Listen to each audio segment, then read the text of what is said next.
میری نئی نئی شادی ہوئی تھی، میں بہت خوش تھا۔ اللہ عز و جل نے ویسے ہی ہم سفر عطا کی تھی جیسی چاہتا تھا، پیاری سی، دوستانہ سی، سمجھنے والی، کیئر کرنے والی۔ ہم دو بھائی ہیں، بڑا بھائی اپنی فیملی کے ساتھ الگ رہتا ہے اور امی میرے ساتھ رہتی تھی۔ بابا 2 سال پہلے دنیا سے چل بسے تھے۔ اب میری فیملی میں ہم 3 لوگ تھے، میں، میری بیوی اور امی۔ میرا سارا وقت بیوی کے ساتھ گزرتا۔ آفس جاتا تو وہاں سے بھی فون کرتا اپنی بیوی کو، حال پوچھتا۔ نیا سفر تھا، ہم سفر کے بنا اداس ہو جاتا تھا۔ صبح جب آفس جاتا تو امی اپنے کمرے میں بیٹی قرآن پاک کی تلاوت کر رہی ہوتی تھی۔ رات کو آتا تو امی کو سلام کر کے سیدھا اپنے کمرے میں سجدے کے پاس چلا جاتا۔ سجدہ میری بیوی کا نام ہے۔ میرے صبح شام ایسے ہی سجدے کے ساتھ گزرنے لگے۔ امی سے ملنا، امی کے پاس بیٹھنے کا وقت ہی کہاں ملا کرتا تھا۔ میں کھانا بھی اپنے کمرے میں ہی کھایا کرتا تھا۔ ایک دن امی مجھے کہنے لگی، اوئے میرے پتر، اپنی ماں کا حال بھی پوچھ لیا کر، ہفتہ ہفتہ مجھ سے بات بھی نہیں کرتا تو۔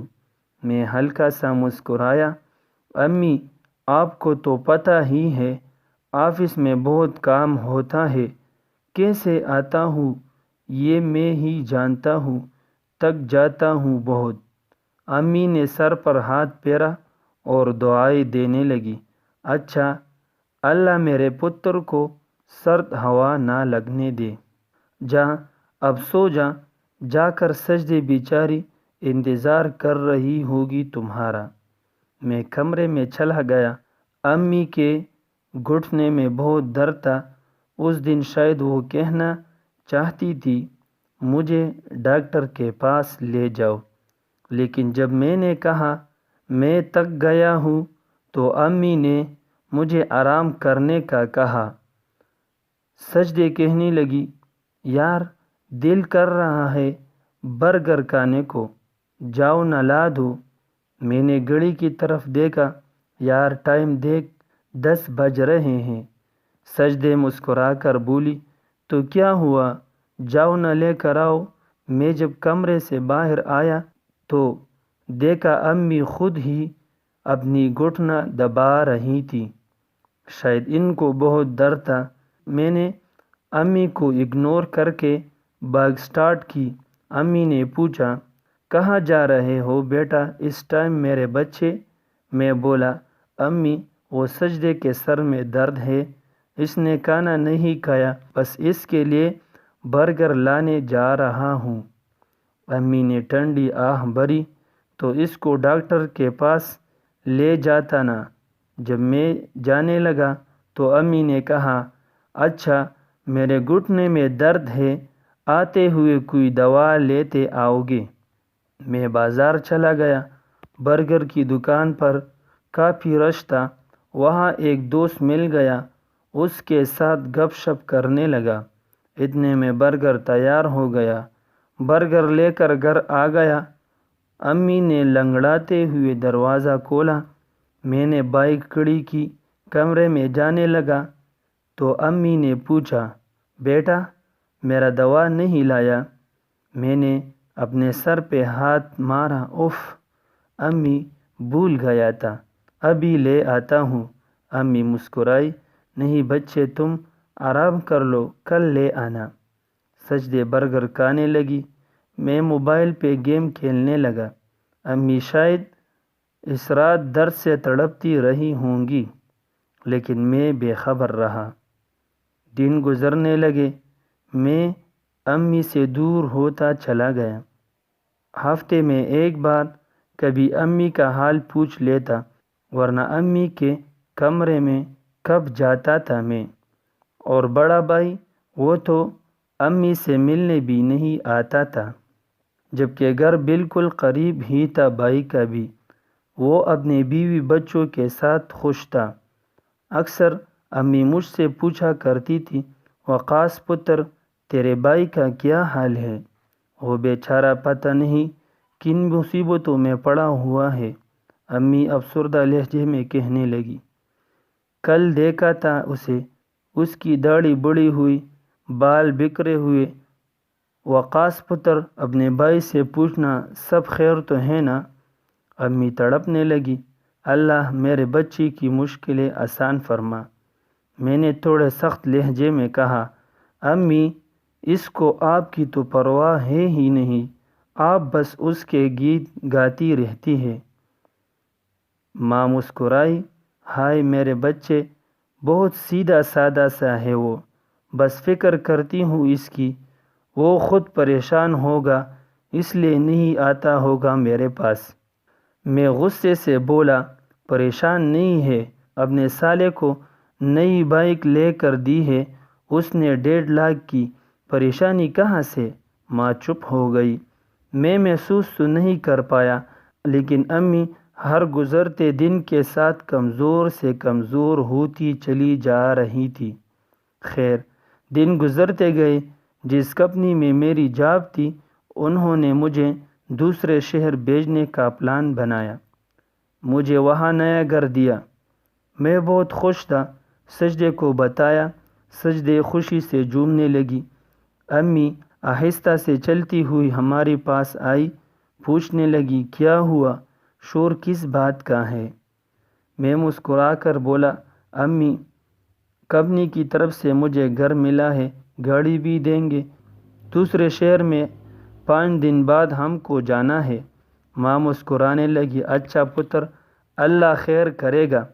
امی آہستہ سے بولی، سجدے میری بچی میرے بھی کپڑے پیک کر دینا۔ میں امی کی طرف دیکھ کر بولا، امی آپ نہیں جا رہی ساتھ، ابھی صرف میں اور سجدے جا رہے ہیں، بعد میں آپ کو بھی بلوا لیں گے، آپ تب تک بھائی کے پاس رہے۔ امی کے چہرے پہ ایک اداسی سی چھا گئی۔ اچھا پتر، کوئی بات نہیں، مجھے پھر اپنے بھائی کے گھر چھوڑ آ۔ میں کب محسوس کر پایا تھا امی کا کانپتا جسم، تڑپتا دل اور بے بس لہجہ۔ میں نے امی کو بولا، اچھا شام کو چھوڑ آؤں گا۔ امی نے اس دن شاید کھانا بھی نہیں کھایا تھا۔ امی شاید بہت روئی تھی۔ شام کو بھائی کے گھر گیا، امی بھی ساتھ تھی، سلام کیا۔ بھائی کھانا کھا رہا تھا۔ بھائی ہم کو دیکھ کر تھوڑا سا مسکرایا، کہنے لگا، کھانا کھا لو۔ میں نے شکریہ کا بولا، پھر بھائی کی طرف دیکھ کر بتایا، بھائی امی آج سے آپ کے پاس رہیں گی۔ بھائی چپ رہا، پھر بولا، کیوں بھائی تم تھک گئے ہو کیا؟ میں پیار سے بولا، نہیں بھائی، اصل میں مجھے جاب کے سلسلے میں دوسرے شہر جانا پڑ گیا ہے، کچھ مہینے بعد میں لے جاؤں گی امی کو۔ بھائی امی کی طرف دیکھ کر طنز کرنے لگا، ہاں ہاں اب مجھ پہ بوجھ ڈال جا، میں تو خود بہت تنگ ہوں، بھائی تو لے جا ساتھ ہی۔ بھابھی بھی غصے سے بولی، کیوں تیری بیوی نہیں سنبھال سکتی؟ ہم تو خود 2 وقت کی روٹی سے تنگ ہیں۔ میں بھائی سے کہنے لگا، بھائی میں امی کے لیے خرچہ بھیج دیا کروں گا۔ بھائی غصے سے بولا، ہاں مجھے تو نکال دیا تھا، گھر تم نے اپنے نام کروا لیا، اب بھاگ رہا ہے، مطلب نکل گیا تو؟ امی کرسی پہ بیٹھ گئی، مسکرانے لگی، میرے بچوں کیوں جھگڑتے ہو میری وجہ سے؟ ایسا کرو مجھے اولڈ ایج ہوم سینٹر چھوڑ آؤ، میری باقی اب ہے ہی کتنی عمر، تھوڑا سا سفر رہ گیا ہے میرا۔ امی اٹھ کر جانے لگی۔ اچانک امی زمین پر گر گئی، بے ہوش ہو گئی۔ ہم جلدی سے امی کو ہسپتال لے گئے۔ ڈاکٹر نے معائنہ کیا، بتایا ان کو یہ دوسرا ہارٹ اٹیک آیا ہے۔ کیا کوئی پریشانی ہے گھر میں؟ کچھ ٹینشن لی ہے انہوں نے؟ میں نے نظر چرا کر بولا، ڈاکٹر صاحب بس گھر میں چھوٹی موٹی باتیں تو ہوتی ہی رہتی ہیں۔ امی بے ہوش پڑی تھی، میں بھی پاس کھڑا تھا۔ جب امی کو ہوش آیا تو امی سے کچھ بولا نہیں جا رہا تھا، شاید فالج کا اٹیک بھی ہوا تھا۔ امی جیسے سب سے بے خبر ہو گئی تھی۔ امی نے کھانا پینا سب چھوڑ دیا۔ ایک ہسپتال سے انکار ہوا تو دوسرے ہسپتال لے گئے علاج کے لیے، لیکن ڈاکٹرز جواب دیتے رہے۔ امی پہ کوئی دوا اثر نہیں کر رہی تھی۔ میں بہت پریشان ہو گیا۔ بھائی بھی پاس کھڑا تھا۔ امی کی حالت دیکھ کر دل تڑپنے لگا۔ ڈاکٹرز نے کہا ان کو گھر لے جائیے، ان کی خدمت کریں۔ امی کو گھر لے گئے۔ امی بالکل خاموش ہو گئی تھی، جیسے بستر مرگ پہ تھی۔ نہ کچھ کھاتی تھی، نہ کسی سے کوئی بات کرتی تھی۔ ایک دن مجھے ایک دوست نے بتایا، ایک بابا مرشد ہے، ان کو بتاؤ اپنی پریشانی، شاید تمہارے ماں وہاں سے ٹھیک ہو جائیں۔ میں بابا مرشد کے پاس پہنچا۔ ایک بزرگ سفید داڑھی رکھے ہوئے میرے چہرے کی طرف دیکھ کر بولے، آ بیٹا، ادھر میرے پاس بیٹھ۔ میں پریشانی میں بولا، بابا جی، میری امی بہت سخت بیمار ہے، ان کا بہت علاج کروایا ہے، کوئی دوا اثر ہی نہیں کرتی ان پہ، ہر بڑے ڈاکٹرز کو دکھایا، امی نہ کچھ کھاتی ہیں نہ کچھ بولتی ہے۔ بابا مرشد مسکرائے، بیٹا یہ تو بہت چھوٹا مسئلہ ہے، ماں کو کون سنبھالتا ہے؟ میں آہستہ سے بولا، میری بیوی ہی دوا وغیرہ دیتی ہے۔ بابا مرشد بولے، جا بازار سے ایک کھیر کا ڈبہ لے کر آ۔ میں حیران ہوا۔ میں کھیر کا ڈبہ لے آیا۔ بابا مرشد نے اس ڈبے پہ ایک دو پھونک ماری، ایک بوتل میں پانی بھرا، اس پہ بھی پھونک ماری۔ کہنے لگے، گھر جا کر سب سے پہلے امی کے پاس بیٹھنا، ان سے کہنا، امی آپ پریشان نہ ہو، آپ ٹھیک ہو جائے گی۔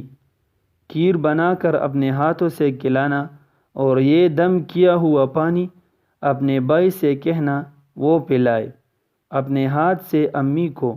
یاد رہے، کھیر تم نے کھلانی ہے اور پانی بھائی پلائے گا، اور کل آ کر مجھے ضرور بتانا۔ میں گھر آیا، سجدے سے کہا، کھیر بنا دو جلدی سے۔ امی سوئی ہوئی تھی۔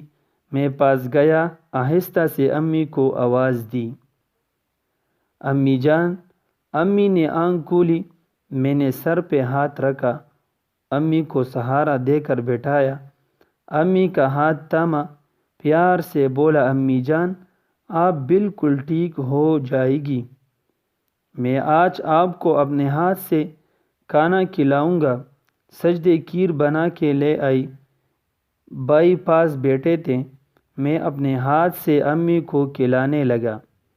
امی نے آج کھانے سے انکار بھی نہیں کیا تھا۔ ایک پلیٹ ختم ہوئی، پانی مانگا۔ بھائی نے پانی کا گلاس امی کے منہ سے لگایا۔ میں حیران تھا، امی نے سارا پانی کا گلاس پی لیا۔ میں نے پوچھا، امی اور کھانی ہے؟ امی نے ہاں میں سر ہلایا۔ امی نے اس دن 2 پلیٹ کھیر کھا لی۔ میرے دل کو ایک سکون سا محسوس ہونے لگا۔ امی کا ہاتھ حرکت کرتا تھا۔ امی نے وہ ہاتھ میرے سر پہ رکھا۔ میں بہت رویا۔ بابا مرشد بہت پہنچے ہوئے ہیں۔ جب ڈاکٹرز نے لا علاج بتا دیا، بابا مرشد کے ایک دم سے امی کھانے پینے لگی۔ دوسرے دن میں کھیر کا ڈبہ لیے بابا جی کے پاس گیا۔ بابا جی میرے چہرے کو دیکھ کر سمجھ گئے تھے۔ میں نے سلام کیا، بڑے ادب سے بولا، بابا جی آج یہ اور کھیر لایا ہوں، یہ بھی دم کر دے۔ امی نے پہلی والی ساری کھیر کھا لی تھی۔ بابا جی بولے، تم نے اپنے ہاتھوں سے کھلائی تھی، میں نے ہاں میں سر ہلایا۔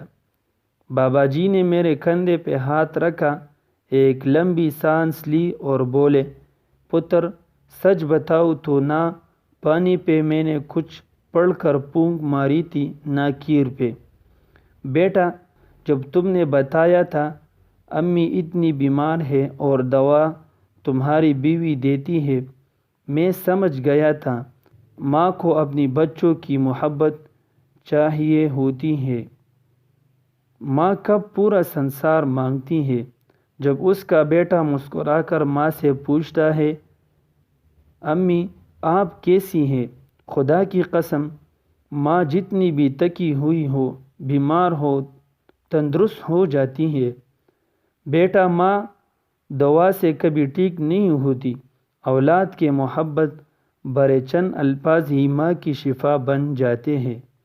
بیٹا کاش تم پہلے ہی ایک بار ماں کو اپنے ہاتھ سے دوا دیتے یا کھانا کھلاتے تو تمہاری ماں بیمار ہوتی ہی نہیں۔ بیٹا ایک بات پوچھوں، کیا تم دو بھائیوں پہ وہ ماں بوجھ بن گئی ہے جس کے آنچل تلے تم پروان چڑھے؟ میری آنکھوں سے آنسو بہنے لگے۔ بابا مرشد میں بھٹک گیا تھا۔ میں امی جان کا درد محسوس ہی نہیں کر پایا۔ بابا مرشد مسکرائے، بیٹا مائیں اولاد سے ناراض نہیں ہوا کرتی، بس جینا چھوڑ دیتی ہے۔ جا اپنی جنت کو جا کر سینے سے لگا لے۔ ان سے پوچھ ماں کا مقام، جن کی مائیں قبروں میں جا سوئی ہیں۔ ماں کے بنا دنیا ایک قبرستان ہے۔ بیٹا ماں کو دوا کی نہیں تمہاری ضرورت ہے۔ میں تڑپ اٹھا۔ مجھے آفس سے کال آئی، آپ کب جا رہے ہیں دوسرے شہر؟ میں نے انکار کر دیا۔ مجھے اب امی کے ساتھ رہنا تھا۔ میں اور بھائی امی کے ساتھ رہنے لگے۔ 2 سال گزر گئے تھے۔ امی اب بالکل ٹھیک ہے۔ ہم بہت خوش ہیں۔ نیا گھر بھی بنا لیا۔ اپنی ماں باپ کی قدر کریں۔ وہ کب اولاد سے پورا جہاں مانگتے ہیں، وہ تو بس محبت و احساس کے طلبگار ہوتے ہیں۔ اگر کوئی اپنے ماں باپ سے ناراض ہے تو خدا را جائیے اور راضی کر لے ان کو۔